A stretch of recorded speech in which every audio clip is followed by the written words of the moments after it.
ہوتا ہے نا کہ بندہ سیلری کے لالچ میں کر رہا ہو یا کسی مطلب اس میں کوئی ان کو پے بیک مل رہا ہو، ایسا بھی نہیں ہے، بس خود سے کسی طرح سے، تو یہ بڑی بات ہے بھائی.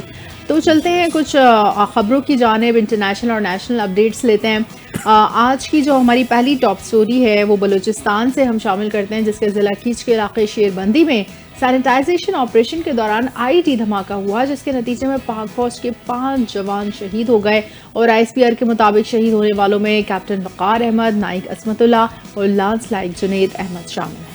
بالکل، according to ISPR sanitisation operation کے دوران IED دھماکے میں لانس نائک خان محمد اور سپاہی محمد ظہور نے جام شہادت نوش کر لیا ہے، اور قوم ان کے اس شہادت کے اوپر سلام پیش کرتی ہے، خراج عقیدت اور تحسین پیش کرتی ہے. جبکہ ISPR نے یہ بھی بتایا کہ علاقے کے اندر کلیئرنس آپریشن کے دوران بھارتی پراکسی فتنۃ الہند کہ 5 دہشت گرد بھی جہنم واصل کر دیے گئے، ہلاک کر دیے گئے. اور یہ آپریشنز روزانہ کی بنیاد پر ہوتے ہیں. ہم آپ کو اپڈیٹ کر رہے ہوتے ہیں. دیکھیں ہمارے کتنے جوان بارڈر پر شہید ہو رہے ہیں. یہ نہیں کہ ہم سمجھ رہے ہیں کہ صرف جب جنگ ہوگی تبھی شہید ہوتے ہیں. یہ روزانہ کی بنیاد پر جو آپریشن ہوتا ہے، فتنہ الہند ہے یا پھر جو کوئی بھی سینیٹائزیشن آپریشن ہے، یہ سب روزانہ کی بنیاد پہ چل رہے ہیں، اور روزانہ ہمارے فوجی جوان شہید ہو رہے ہیں، تو ساتھ میں وہاں پر بھی ان لوگوں کو ہم جہنم واصل کر رہے ہیں. بالکل ایسے ہی مارننگ اسپاٹ کی ٹرین آپ کو بتاتے چلیں کہ 25 ستمبر کو پاکستان سے امریکہ جائے گی. وہ کیسے جائے گی؟ ان کا وزیر اعظم شہباز شریف صاحب کی امریکی صدر ڈونلڈ ٹرمپ سے رواں ماہ یعنی کہ اس مہینے 25 ستمبر کو ملاقات کا امکان ہے. اچھا، ملاقات ہوگی تو یہ مارننگ اسپاٹ کی ٹرین بھی یہاں سے جائے گی، نہیں ہوگی تب بھی آپ. اور بڑی امپورٹنٹ ملاقات ہونے جا رہی ہے. کہہ رہے ہیں کہ وزیر اعظم شہباز شریف جب ڈونلڈ ٹرمپ سے ملیں گے تو ڈیفینیٹلی پہلے تو سیلاب اور اپنے انٹرنل جو حالات ہیں اس پر ہم گفتگو کریں گے، لیکن کچھ نہ کچھ اس کے دیکھتے ہیں کہ آگے کیا. پہلے تو مل کے وہی بات کریں گے، بالکل کنفرم ایک بات کریں گے. وہ یہ بات کریں گے کہ بھائی جان آپ ایک کام کریں، اب رک جائیں. جو ہم نے جہاز گرائے تھے وہ 6 تک تو پہنچا دیے نا انہوں نے، اور مجھے امکان نہیں کہ وہ 7واں 8واں بھی گرا دیں گے اگر بھارت نے ان کی نہیں سنی. مودی نے اگر ٹرمپ کی نہیں سنی. ٹرمپ خاصا ناراض ہے اس وقت. تو اب دیکھنا یہ وزیر اعظم صاحب اور یہ بہت اچھی بات ہے کہ پاکستان سے ان کے سفارتی تعلقات اتنے اچھے ہو رہے ہیں کہ ہمارے ساتھ یہ دوبارہ ملاقات کرنے جا رہے ہیں، اور یقیناً یہ اچھے ٹرمز پہ بات ہوگی. اور ذرائع کا کہنا ہے کہ وزیر اعظم کے دورہ اقوام متحدہ کے دوران صدر ٹرمپ سے جو یہ ملاقات ہے وہ قطر اور سعودی عرب کی مشاورت اور تائید سے ہوگی، اور ایجنڈے میں قطر پر اسرائیلی حملوں کے اثرات پر بھی بات ہوگی. تو مطلب یہ جو ملاقات ہونے جا رہی ہے اس میں سعودی عرب اور قطر کی تائید سے اور ان کی مشاورت سے ہونے جا رہی ہے. اور ملاقات کے دوران پاکستان میں سیلاب کی تباہ کاریاں اور پاک بھارت صورتحال زیر بحث آئیں گی. بالکل ایسا ہی. اور پاکستانی سفارتخانے نے یہ ممکنہ ملاقات پر تبصرے یا تردید سے گریز کر دیا ہے. اچھا بھی میرے پاس پرچی آ گئی ہے، اور جیسے وہ پہلے دور میں پرچی آتی تھی نا، وہ پرچی کسی اور چیز کی ہوتی تھی، انفارمیشن کی پرچی ہوتی تھی. میرے پاس بھی آ گئی ہے کہ بیٹے اور باپ کی صلح ہو گئی ہے، اور بیٹا مان گیا ہے. باپ پہلے بہت غصہ کر رہا تھا، اور اب باپ نے کہہ دیا کہ باپ اور بیٹا دونوں دوست ہیں. اب آپ ذرا پتہ لگائیں کہ یہ کون ہے بیٹا اور کون ہے باپ.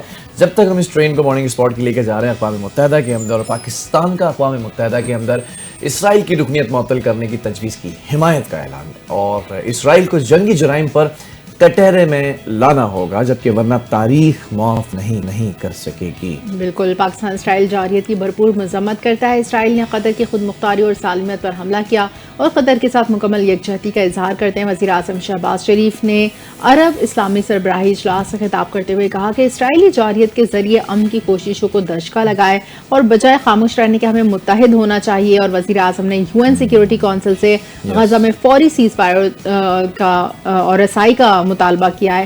تو میرے خیال میں بس ہم یہ وہی زبانی کلامی جمع خرچ یہی کر. اچھا، جارحیت کے بعد سوال ہے کہ اسرائیل نے مذاکرات کا ڈھونگ کیوں رچایا؟ اسرائیل کی طرف سے عالمی قوانین کی دھجیاں اڑانا قابل مذمت ہے، اور ابھی تک یہ چیزیں انڈر کنٹرول کیوں نہیں آ رہی ہیں؟ obviously we have talked about this کہ اسرائیل ایک ایسے کھلے سانڈ کی طرح گھوم رہا ہے کہ جس کی جہاں پر مرضی ہوتی ہے چلا جاتا ہے. لیکن آپ نے غلط رنگ کے اندر قدم رکھ دیا ہے. اگر اب آپ نے کبڈی لڑنی بھی ہے تو سامنے وہ پہلوان ہے اس وقت کہ جو چاروں خانے چت کر دیں گے آپ کو. when you stepped in قطر، آپ کے لیے یہ خطرے کی گھنٹی تھی. وہی تو نا، قطر جو ہے اسرائیل سے ملٹری پاور میں بھی زیادہ ہے، اور قطر امریکہ کا اتحادی ہے. اور ٹھیک ہے امریکہ اسرائیل کے ساتھ ساتھ ہے بالکل. 400 بلین کا جب آپ کو ایئر بالکل کرافٹ گفٹ کیا جا سکتا ہے نا تو سوچیں ان کے پاس کیا کچھ ہوگا. مسئلہ یہ ہے کہ ان کے پاس چلانے والے وہ قابل لوگ موجود نہیں ہیں لیکن حمایت ہے. لیکن اسرائیل کیا سمجھ رہا ہے وہ ایک ایک کر کے ہر ملک پر اس طرح حملہ کرتا جائے گا تو کیا سب خاموش رہیں گے؟ اور میرے خیال میں اسرائیل کو ایسا کرنا چاہیے تاکہ ایک طرح سے مسلم ممالک متحد تو ہوں, ان میں کوئی حمیت تو جاگے, ان میں کوئی مطلب کوئی سینس آف ریٹیلیشن تو پیدا ہو کہ کسی طرح سے وہ سب متحد ہوں اور پھر اس کے حملے کا جواب دیا جائے. کیونکہ ایک ملک حملہ کرتا رہے تو ایک وقت یہ آئے گا کہ پھر وہ اپنی ایکسپینشن پالیسی پر جو گریٹر اسرائیل پالیسی اس پر عمل کرنے کے قابل ہو جائے گا اور ہم صرف منہ دیکھتے رہ جائیں گے. تو یہ صرف جو ہے نا اب باتیں جو ہو رہی ہیں وہ تھوڑی سی بیان سے آگے بڑھ رہی ہیں. لوگ متحد ہو کے بیٹھنا چاہ رہے ہیں اور ایک فورم پہ ایک پلیٹ فارم پہ جمع ہو کر کچھ حکمت عملی طے کرنا چاہ رہے ہیں. تو دیکھتے ہیں یہ کس طرف جاتا ہے. بہرحال قطر پر حملے اور غزہ میں جو جاریت ہے اس کے خلاف عرب اسلامی سربراہی جو اجلاس ہوا ہے اس میں وزیر اعظم شہباز شریف نے ایک روزہ دورے پر دوحہ جا کر جو ہے اس اجلاس میں شرکت کی اور اجلاس اسرائیلی فضائی حملوں اور فلسطین کی موجودہ صورتحال پر بلایا گیا ہے. تو فلسطین تو خیر سب بھول بھال گئے تھے اور جو کچھ ہو رہا تھا وہاں پر ہونے دیا جا رہا تھا, لیکن اب جیسے ہی ایک ایک کر کے تمام ممالک پر حملہ ہوتا جا رہا ہے تو پھر اس چکر میں یہ اجلاس بلائے جا رہے ہیں اور جو ہے نا عالمی رہنماؤں کے ساتھ ملاقاتیں ہوئی. بالکل, اور ایسا ہی ہے کہ شہباز شریف صاحب طیب اردوغان, شہزادہ محمد بن سلمان بن عبد العزیز ال سعود اور ان سے ملے اور فلسطین صدر امیر قطر, تاجکستان اور مصر کے صدور سے بھی ملاقاتیں کی, جبکہ وزیر اعظم فلسطین کے صدر محمود عباس سے بھی باہمی احترام کے طور پر بغل گیر بھی ہوئے. اب یہ دیکھیں ایک الائنس بنتا جا رہا ہے, ایک اسٹرانگ الائنس ہے. وہ جو ہم کہتے تھے نا او آئی سی, تو وہ اب واقعی او آئی سی بنتا جا رہا ہے. اور او آئی سی یہ جو آرگنائزیشن ہے اس کا مقصد ہی یہی تھا کہ یہ اسلامی اتحاد ہے دنیا کا سب سے بڑا, جتنے بھی اسلامی ممالک ہیں وہ اس کے اندر شامل ہیں اور ان کے اندر اگر کوئی ایسے معاملات ہوتے ہیں کہ جس سے کسی کی ساکھ کو, کسی کی سالمیت کو, کسی کی خود مختاری کو, کسی کی سورینٹی کو اگر کوئی کمپرومائز کرنے کی کوشش کرتا ہے تو پورے یہ جو ممالک ہیں 60-62 یہ ان کے خلاف کھڑے ہوں گے. تو کہیں نہ کہیں وہ جو ایک خلش تھی نا, وہ جو ایک گیپ تھا وہ پورا ہوتا نظر آ رہا ہے. بالکل, اور اگر ہم دیکھیں تو فرانس اور بہت سے دیگر ممالک ہیں جو ویسٹرن الائنس ہیں لیکن وہ بھی اسرائیل کے ساتھ اس جنگ میں شامل نہیں ہیں, نہ اس کا ساتھ دے رہے ہیں. ایک طرح سے اسرائیل امریکہ اس حوالے سے اکیلا ہی ہے لیکن پھر بھی وہ اتنا مضبوط ہے. کیوں مضبوط ہے؟ کیونکہ امریکہ سپر پاور کے ساتھ ہے. تو دیکھیں اب یہ کب یہ اتحاد عمل میں آتا ہے اور مسلم ممالک میں کوئی غیرت جاگتی ہے اور وہ اس حوالے سے کچھ لاہ عمل طے کرتے ہیں. ہمارے جو صدر آصف زرداری ہیں ان کی بات کی جائے تو وہ بھی شنگھائی میں کمیونسٹ پارٹی آف چائنا سے کے جو پہلے نیشنل کانگریس میموریل ہیں اس کا انہوں نے دورہ کیا ہے اور صدر مملکت نے تاریخی طرز عمارت اور نمائش ہال کا بھی معائنہ کیا ہے.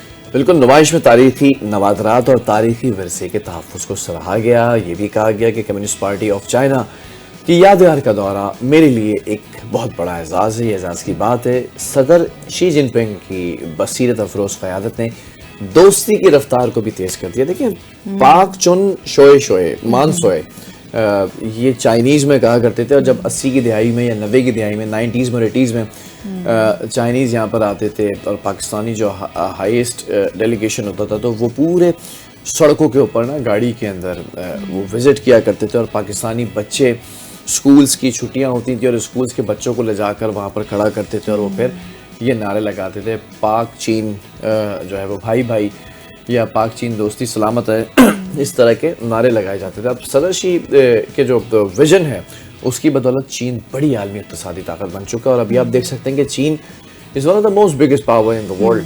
اور ملیٹریلی کہہ لیں, ابھی آپ نے پریڈ دیکھی تھی کتنی بڑی پریڈ کی ہے, یا پھر آپ اکنامکلی دیکھ لیں تو اکنامکلی بھی امریکہ کے بہت سارے سیکٹرز ہیں اور کچھ فیکٹرز بھی ہیں جو ویکنس پیدا کر رہے ہیں کیونکہ وہ ہر کسی کی پرائے پڈے میں اڑاتے ہیں ٹانگ اور اس جنگ سے پھر نکل جاتے ہیں 10 سال کا. تو امریکی عوام بھی بڑی پریشان ہے, چائنا کی عادت نہیں ہے. جبکہ اسی طرز میں اگر میں آپ کو بتاؤں تو آئرن برادرز کے طور پر ہماری دوستی ہر شعبے میں ترقی کرتی رہے گی. یہ جو ہے وہ کامنٹ سامنے آ گیا. پاک چین دوستی ہر موسم کی شراکت داری پہ یہ دوستی جو ہے پھلتی اور پھولتی رہے بالکل. اور پاک چین دوستی مطلب چین ہمارا اتنا ایک مضبوط دفاع کے طور پر ہمیشہ سامنے آیا ہے.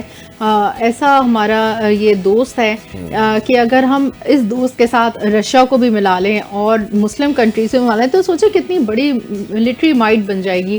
تو پاکستان کو یہ تمام ممالک سے الائنس اب یہ وقت آ کے آئے کہ ایسا الائنس کوئی بنایا جائے, کوئی ایسا پاور بلاک بنایا جائے.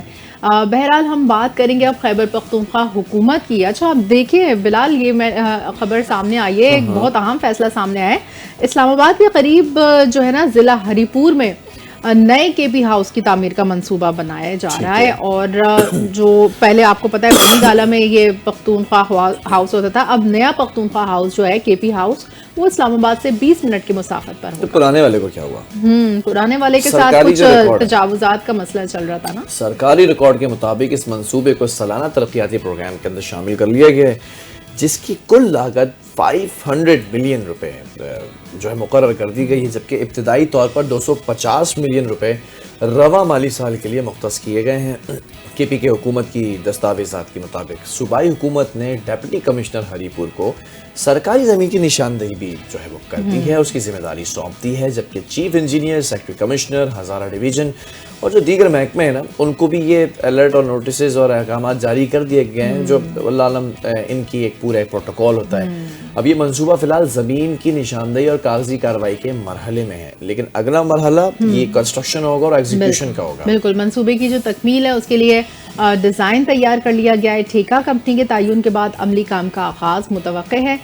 تو یہ کے پی ہاؤس بھی بننے جا رہے ہیں اسلام آباد سے چند میل کی مسافت پر. جو تباہکاریاں ہوئی ہیں سیلاب کی, جو اس وقت لوگ وہاں پر پریشان ہیں, ان کی بھی میرے خیال میں انویسٹمنٹ ہوئی تھی, دیے تھے پیسے گڈھا پور صاحب نے, اور کچھ وفاقی حکومت بھی کودے تھے اس معاملے کے اندر. اس کی تو خبر آ گئی کے پی ہاؤس کی, تو لیکن جو باقی لوگوں کے ریہیبلیٹیشن کا پروسیس ہے اس کی بھی خبر آنی چاہیے کہ وہ کتنے مکان بن رہے ہیں. تو اب دیکھتے ہیں آگے بڑھیں. اگر شہر قائد کی بات کی جائے تو یہاں پر تو آپ کو پتہ ہے ڈکیتی اور اس طرح کی واردات کی خبریں ہی ملیں گی آپ کو. شہر قائد میں صدر کے علاقے 7 ڈے کے قریب ڈکیتی کی واردات کے دوران مزاحمت پر فائرنگ کا واقعہ پیش آیا اور 2 افراد زخمی ہو گئے, اور ریسکیو حکام کے مطابق زخمیوں کو فوری طور پر سول اسپتال منتقل کر دیا گیا, جہاں ان کی شناخت علی اور مہر خان کے نام سے ہوئی. بالکل, جب پولیس نے جاننے کی کوشش کی تو ابتدائی تحقیقات کے مطابق یہ واقعہ ڈکیتی کی واردات کے دوران مزاحمت پر پیش آیا. واقعے کی مزید تفتیش جو ہے وہ اس وقت جاری ہے. مسئلہ یہ ہے اس شہر کے اندر, کراچی کی اگر ہم بات کریں تو کراچی کے اندر آپ پہلے صرف لوٹا کرتے تھے, پھر اس کے بعد ایک وقت آیا آپ لٹتے اور پٹتے تھے. آپ کو یاد ہوگا جی کس دور کی بات کر رہا ہوں, بوری والے دور کی. اب یہ دور آ چکا ہے کہ آپ لٹتے ہیں, پٹتے ہیں, اور اس کے بعد اگر آپ ذرا سا بھی اگر یہ ظاہر کر دیں کہ آپ زندہ ہیں یا آپ ہل جل سکتے ہیں ذرا سا بھی, تو آپ مار دیے جاتے ہیں. وہ پھر ہلنا جلنا بند کر دیتے ہیں. یہ اسپیشل ٹریننگ دی گئی ہے مجھے لگتا ہے, یہ جو جتنے بھی پیدا ہو رہے ہیں نا کیڑے مکوڑے جو ڈاکو ہیں اور یہ جو ڈکیت ہیں, ان کو میں کیڑا مکوڑا ہی کہوں گا, یہ اس سے زیادہ کوئی حیثیت نہیں رکھتے ہیں میرے لیے. لیکن یہ اب کرتے ہیں کہ اگر آپ ہل جل بھی سکتے ہیں نا, جیسے آپ ذرا سا بھی حرکت کرتے ہیں, لائک آپ ان کو پتہ چلتا ہے ہاں بھائی یہ زندہ بندہ ہے, تھوڑا سا آواز نکال سکتا ہے, تھوڑا مزاحمت کر سکتا ہے. سو یہ پھر آپ کو جو آ کر سلاتے ہیں وہ پھر پوری دنیا اشکبار ہوتی ہے. آپ کے علاقہ مکین اشکبار ہوتے ہیں, آپ کے محلے دار, آپ کے دوست احباب, آپ کی فیملی, لیکن فرق ان کو نہیں پڑتا. نہیں, مزاحمت تو کرنی نہیں چاہیے ایسے موقع پر. جبکہ ایک اور بڑی حیرت انگیز خبر آپ سے شیئر کرتے چلیں. شہر قائد کے علاقے کورنگی نمبر 4 مدینہ کالونی سے 11 ستمبر کو جو پراسرار طور پر لاپتہ ہونے والا دلہا ہے جہاں سیف, وہ بالآخر گھر واپس آ گیا. تو اپنی شادی کے دن تیار ہونے کے لیے وہ قریبی سیلون گیا تھا, تاہم اس کے بعد وہ واپس نہ آیا, جس کے بعد اہل خانہ نے اس کی گمشدگی کی اطلاع پولیس کو دی تھی. تو یہ کیوں اس کو ابڈکٹ کیا ہوگا دلہے کو؟ ویل یہ سوشل میڈیا کے اوپر بڑا جو ہے وہ معاملہ اٹھایا گیا تھا, اور ابھی بھی جب یہ واپس آیا تو ایک تشویش کی لہر دوڑ اٹھی ہے. 5 جو ہے وہ دن بعد وہ اچانک واپس گھر پہنچا ہے. پولیس کے مطابق جان زیب سے اس کی گمشدگی کے حوالے سے اس وقت انٹروگیشن جاری ہے, مگر کسی نتیجے پر نہیں پہنچے. لیکن وہ اس حال میں نہیں ہے کہ وہ جو ہے نا اپنی ذہنی اور جسمانی حالت اس کی ایسی نہیں ہے کہ وہ کچھ بتا سکے. بالکل, اور یہ معاملہ کوئی اندرونی دشمنی کا شاخسانہ مجھے یہی لگ رہا ہے. اور اس کے مطابق ہم اس وقت اس وقت کوئی تفصیل فراہم نہیں کر سکتے. پولیس نے یہ کہا ہے کیونکہ obviously پولیس کو بھی it will take time to investigate to interrogate, اور وہ انہوں نے یہ کہا کہ جہانزیب ابھی بات کرنے کی حالت میں نہیں ہے. ایک خوشی کے موقع پر اس کی زندگی کا ایک نیا اسٹارٹ ہونے جا رہا تھا, ایسے میں اس کو اٹھا لیا اور وہ اس کو پتہ نہیں کتنا زیادہ تشدد کا نشانہ بنایا کہ وہ بیچارہ اس ذہنی جسمانی حالت میں بھی نہیں ہے. Being a criminologist, this could be happen کہ جس سے شادی ہو رہی ہے ان سے کوئی اور بھی شادی کرنا چاہتا ہو, وہ تھوڑا سا بااثر شخص ہو, اثر و رسوخ رکھتا ہو, تھوڑا سا پاورفل ہو, تو اس نے لیکن پھر واپس کیوں بھیج دے گا اس کو؟ کہیں نہ کہیں تو بھیجنا تھا نا واپس, تو اس حالت میں بھیجا گیا, بھی بول نہیں کر سکتا, بات نہیں کر سکتا, تو یہ چیز تو ہے اس میں کچھ نہ کچھ دال میں کالا. اگر پولیس پتہ لگانا جائے تو پتہ لگ چکا ہوگا. آپ صحیح اس پہ پہنچے کیونکہ پہلا شک یہی جاتا ہے. بہرحال اگر ہم اسرائیل کی بات کریں دوبارہ, تو اسرائیل نے انسانیت کے خلاف جرائم کی تمام حدیں پار کر دی ہیں, اور گریٹر اسرائیل کا جو ایجنڈا ہے وہ عالمی امن کے لیے شدید خطرہ ہے. امیر قطر شیخ تمیم بن حمد ثانی نے عرب اسلامی ہنگامی سربراہی اجلاس سے خطاب کیا اور کہا کہ اسرائیل کے ہاتھوں فلسطینیوں کی نسل کشی ہو رہی ہے. مطلب یہ سب اب یاد آ رہا ہے سب ان ممالک کو, اسرائیل کے ہاتھوں تو فلسطین کی نسل کشی ہو چکی نا, مطلب وہاں پر تو جو ہونا تھا ہو گیا, اب آپ لوگوں کی باری ہے, تو اب آپ لوگ دیکھیں کیا کرنا ہے. جبکہ دوحہ میں اسرائیل کا حملہ بہت بڑی جارحیت ہے. اسرائیل نے قطر کی خود مختاری, علاقائی سالمیت کے خلاف ورزی کی ہے, جبکہ اسرائیل نے جو حماس کی قیادت کو نشانہ بنا کر امن مذاکرات سبوتاش کر دی. ہم پہلے بھی یہ کہتے رہے کہ بھائی آپ امن مذاکرات کی طرف جا رہے ہیں, یو گوئنگ ٹورڈز دیر, لیکن وہاں پر صرف آپ کو ایک گہرا سمندر ملے گا جس میں آپ نے ڈوب جانا ہے, کیونکہ اسرائیل کبھی بھی پاسداری نہیں کرتا.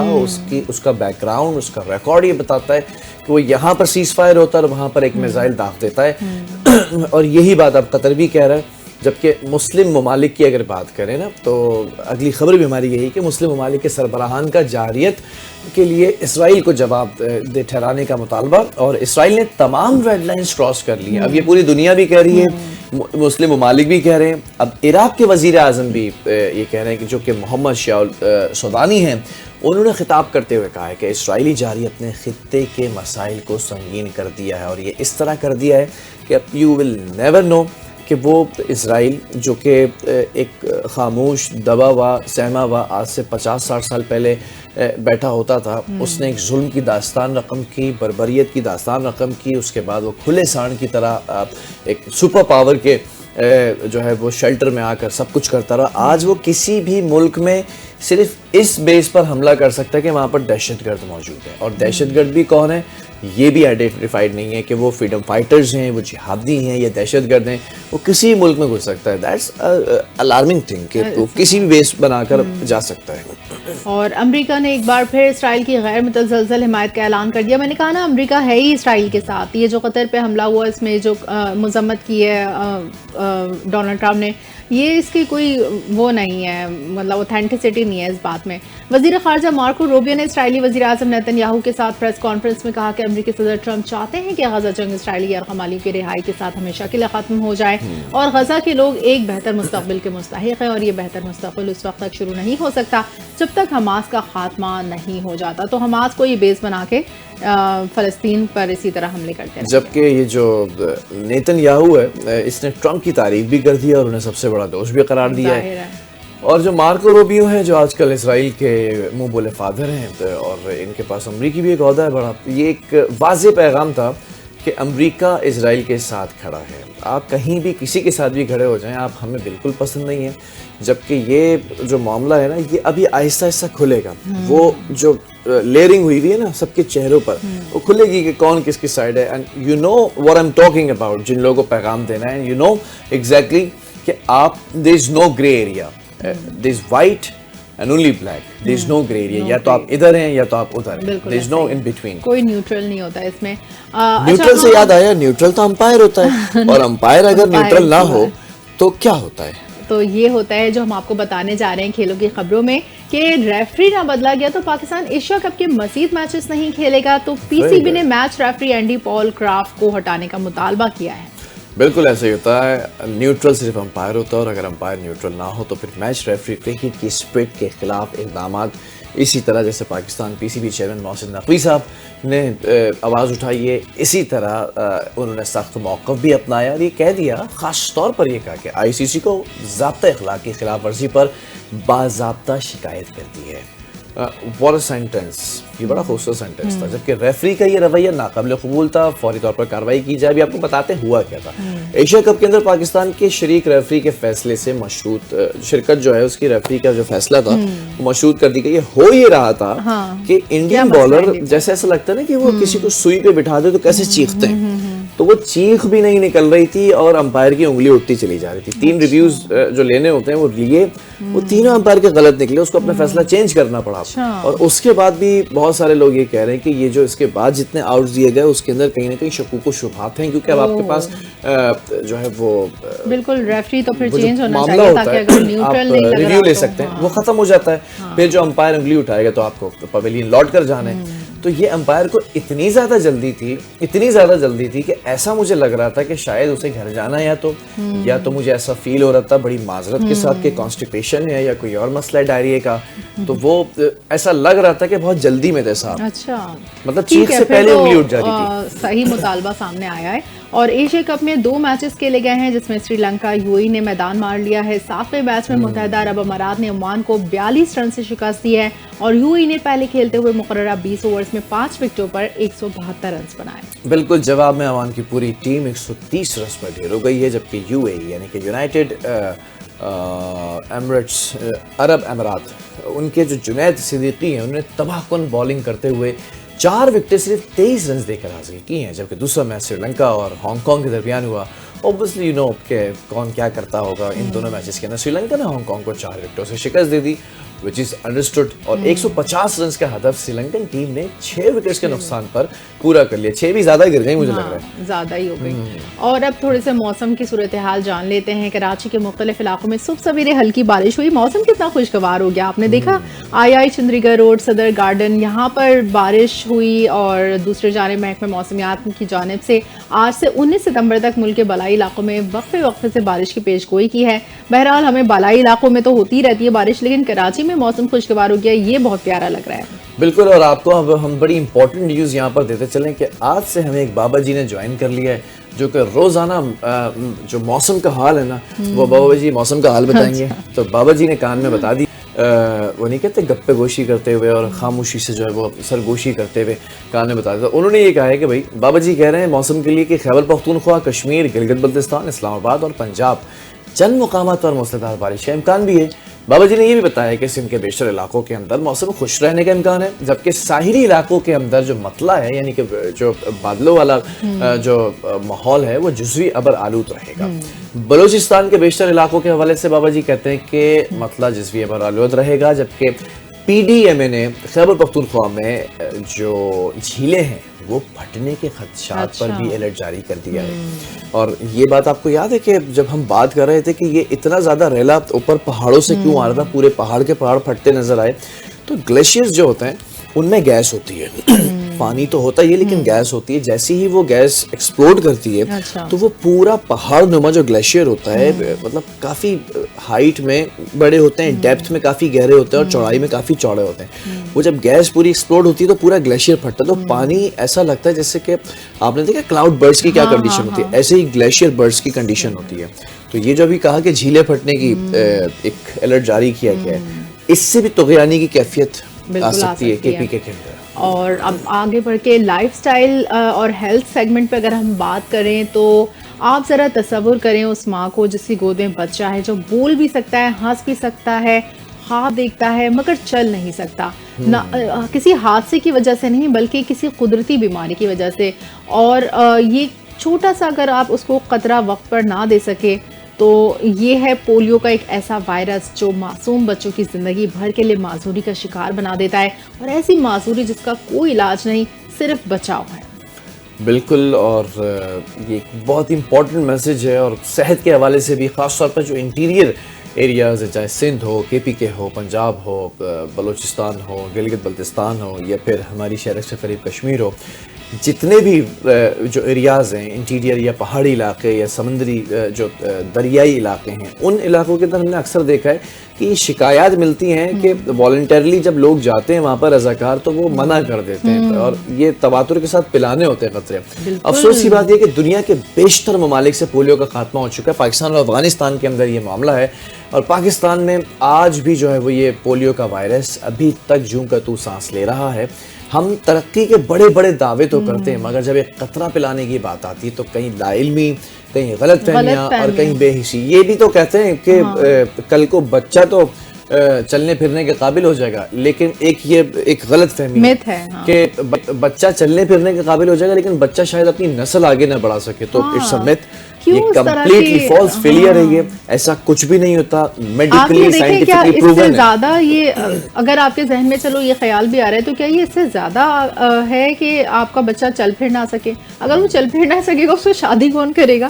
تو یہ بھی تو سوچیں آپ. اور پاکستان میں بھی انسداد پولیو مہم کا سلسلہ جاری ہے لیکن سچ یہ ہے کہ بیماری سے زیادہ خطرناک جو افواہیں ہیں نا, والدین کی غفلت. اب وقت ہے کہ ہم علم سے, آگاہی سے اور اجتماعی شعور سے اس وائرس کا خاتمہ کریں اور پولیو کو ختم کرنا صرف حکومت کی نہیں, ہم سب کی ذمہ داری ہے. بالکل ایسے ہی ہے. اور اگر آپ نے بچہ اپنے پیروں پہ کھڑا کرنا ہے تو ان قطروں کا استعمال ضرور کرنا جو حکومت کے ساتھ بالکل فری ہیں. ہم مسئلہ یہ کہ بچہ کھڑا ہو نہ ہو, بچے کی اگلی نسل کو پہلے سے کھڑا کرنے کے لیے جو ہے نا تیاری کر لیتے ہیں. اتنی باتیں آتی کہاں سے ہیں لوگوں کے. بہرحال ہم اب ٹورزم کے بات کرنے جا رہے ہیں اس نئے سیگمنٹ میں. کہاں لے کے جا رہی ہے مارننگ اسپاٹ کی ٹرین؟ ٹورزم میں آج آپ کو مکلی کے قبرستان کی طرف لے کے جا رہی ہوں. اور کیونکہ آپ نے یہ سندھی کی بکس میں نے یہ نام تو سنا تھا, آج ہم اس کی یہ تاریخی مقام کو دیکھ بھی لیں جو کہ سندھ میں واقع ہے. اور مکلی کا جو قبرستان ہے نا, یہاں پر تاریخ کے صدیوں پرانے راز پوشیدہ ہیں. اور سندھ کا شہر ٹھٹا ہے, اس کے قریب یہ واقع ہے مکلی کا قبرستان, اور دنیا کا وسیع ترین قبرستان کہلاتا ہے. یہ تواریخ کے جو خوبصورت اور سنہرے راز ہیں آج اس پر سے پردہ اٹھاتے ہیں اور ایک بڑی پیاری سی خوبصورت سی رپورٹ تیار کی گئی ہے. اس رپورٹ کو جو ہے وہ ذرا سا ملاحظہ فرمائیں, ہم بھی دیکھتے ہیں اور آپ بھی دیکھیں. سندھ کا تاریخی مقام مکلی کا قبرستان, جہاں ہر قدم پر تاریخ کے صدیوں پرانے راز پوشیدہ ہیں. سندھ کے شہر ٹھٹا کے قریب واقع مکلی کا قبرستان دنیا کا وسیع ترین قبرستان ہے. یہاں 10 مربع کلومیٹر سے زائد رقبے پر 1 ملین سے زیادہ قبریں اور مقبرے پھیلے ہوئے ہیں, جو نہ صرف سندھ بلکہ پورے برصغیر کے ثقافتی, مذہبی اور فن تعمیر کا بے مثال آئینہ ہے. مکلی کا یہ قبرستان 14ویں صدی سے 17ویں صدی تک کے حکمرانوں, صوفیہ کرام اور عام لوگوں کی عظیم یادگاروں کا گھر ہے, جسے 1981 میں یونیسکو نے عالمی ثقافتی ورثے کا درجہ دیا. اس تاریخی مقام کی شان و شوکت اور گہرائی دیکھ کر ہر کوئی حیرت زدہ رہ جاتا ہے. یہاں کا ہر پتھر, ہر نقوش اپنی کہانی سناتا ہے جو صدیوں کی ثقافت اور روحانیت کی گواہی دیتا ہے. اس کی تاریخ پر ایک نظر ڈالی جائے تو مکلی کو 15ویں صدی میں سما خاندان کے دور میں قبرستان کے طور پر استعمال کیا جانے لگا تھا. اس خاندان کے دور حکومت میں ٹھٹا سندھ کا ایک ترقی پذیر شہر اور دارالحکومت بن گیا تھا. سما حکمران مکلی کے پہلے ماہر معمار تھے. ٹھٹا ایک تجارتی شہر کے طور پر 14ویں صدی کے وسط میں ترقی پذیر ہوا اور ترقی کا یہ سلسلہ 1739 تک جاری رہا, جب کلہوڑا حکمرانوں نے دارالحکومت کو خداباد منتقل کر دیا اور دریائے سندھ نے اپنا پیچیدہ رخ تبدیل کر لیا, جو کہ ڈیلٹائی علاقوں میں غیر مستحکم رہا ہے. ترقی کے سفر کی رفتار ذرا مدھم ہوئی, لیکن مکلی کے مقبرے اور کھنڈرات اس شہر کا حسن اور خوشحالی بتانے کے لیے کافی ہیں. مکلی میں 40 سے زائد مقبرے موجود ہیں جو اینٹ اور پتھر دونوں سے تعمیر کیے گئے ہیں اور مختلف طرز کی سنگ تراشی کے نمونوں, ٹائل اور پلستر کے کام سے مزین ہے. تقریباً 4 کلومیٹر لمبا اور نسبتاً سیدھا مقام ہے جو جنوبی کنارے سے مرکزی شاہراہ کے ساتھ منسلک ہے. جنوب سے شمال کی جانب سفر کرتے ہوئے کیرتھر پہاڑی سلسلے کے ٹیلوں کے مشرقی کنارے پر جنوب سے شمال کی سمت بڑھتے ہوئے مختلف اقسام اور سائز کے تدفینی مقامات کا مشاہدہ ہوتا ہے جو جدید سے قدیم تر تعمیرات کی ترتیب میں ہے. ٹھٹا نے گزرتے وقت کے ساتھ کئی حکمرانوں کو دیکھا. چونکہ مکلی کے نصیب میں شہر خاموشہ کے طور پر پذیرائی لکھی تھی, اس لیے مکلی کو ہر دور میں تدفینی مقامات ملتے رہے, جس کے نتیجے میں تعمیراتی سرگرمیاں جاری رہیں اور یہاں کچھ مزید بہترین مقبرے تعمیر کیے گئے. زیادہ تر مقبرے گنبد نما چوکور کمروں پر مشتمل ہیں, لیکن اس زمرے میں بھی ترتیب کے مختلف انداز پائے جاتے ہیں. ان میں کھلے قبروں اور چھتری والے پویلین کے ساتھ احاطے, الگ چھتری والے پویلین, تنہا کھڑی قبریں, مغربی دیوار میں محراب کے ساتھ چبوترے اور مختلف ترتیب کے حامل علیحدہ علیحدہ مقبرے شامل ہیں۔ مکلی کا قبرستان اسلامی، ہندی، فارسی اور مقامی تعمیراتی اثرات کا امتزاج پیش کرتا ہے جو خطے کے متنوع ثقافتی ورثے کی عکاسی کرتا ہے۔ مکلی کو صوفیہ خصوصاً شیخ حماد جمالی سے منسوب کیا جاتا ہے جو اس علاقے کے ایک مشہور صوفی بزرگ تھے۔ مکلی کا فن تعمیر صدیوں کے دوران مختلف طرزوں کے امتزاج کا مظہر ہے۔ یہاں کے مقبرے اور یادگاریں سادہ اینٹوں کی تعمیرات سے لے کر انتہائی نفیس پتھر کی نقش نگاری پر مشتمل ہے جن پر جیومیٹریکل ڈیزائن، خطاطی اور پھولوں کے نقوش شامل ہیں۔ سما حکمرانوں نے 14ویں سے 16ویں صدی کے دوران سندھ پر حکومت کی اور اپنے دور میں نہ صرف سیاسی استحکام فراہم کیا بلکہ فن و ثقافت کو بھی فروغ دیا۔ ان کے مقبرے ان کی حکمرانی کے عظیم ورثے کا اظہار کرتے ہیں اور سندھ کے مخصوص طرز تعمیر کی نمائندگی کرتے ہیں۔ مکلی کے قبرستان میں مغلیہ دور کے مقابر تعمیراتی مہارت، جمالیاتی ذوق اور مغلیہ فن کی منفرد خصوصیات کے نمائندہ ہیں۔ مغلیہ سلطنت کے دوران مکلی میں تعمیر کردہ مقابر میں مقامی تعمیراتی روایات کے ساتھ مغلیہ شاہانہ طرز کا امتزاج دیکھا جا سکتا ہے۔ یہ مقابر نہ صرف سندھ کی تاریخ میں اہم مقام رکھتے ہیں بلکہ مغلیہ دور کی ثقافت اور فنون کی عظمت کو بھی ظاہر کرتے ہیں۔ آج بھی مکلی کا قبرستان دنیا بھر کے محققین اور سیاحوں کی توجہ کا مرکز ہے۔ جتنی خوبصورت رپورٹ تھی اتنی اچھی آپ نے وائس اوور کی، اتنی بڑی لمبی وائس اوور بھائی، اتنی بڑی زبردست ڈیپتھ میں جا کے آپ لوگوں نے ٹیم نے پوری یہ رپورٹ بنائی، اور مکلی کا قبرستان اب مجھے بھی پتہ چل گیا بہت اچھے سے۔ ہم بھی سیکھ رہے ہوتے ہیں، جین زی کو سکھا رہے ہوتے ہیں، بیسیکلی یہ جین زی کے لیے ہوتا ہے زیادہ تر نا۔ It was a perfect package Makli کے قبرستان کا۔ اور اسی کے ساتھ یہاں پر وقت ہوا ایک بریک، اور بریک کے بعد ہم بات کریں گے گرین لائف کے حوالے سے اور اسی میں کیا کیا احتیاطی تدابیر اختیار کرنی ہے اس کے حوالے سے۔ Stay with us.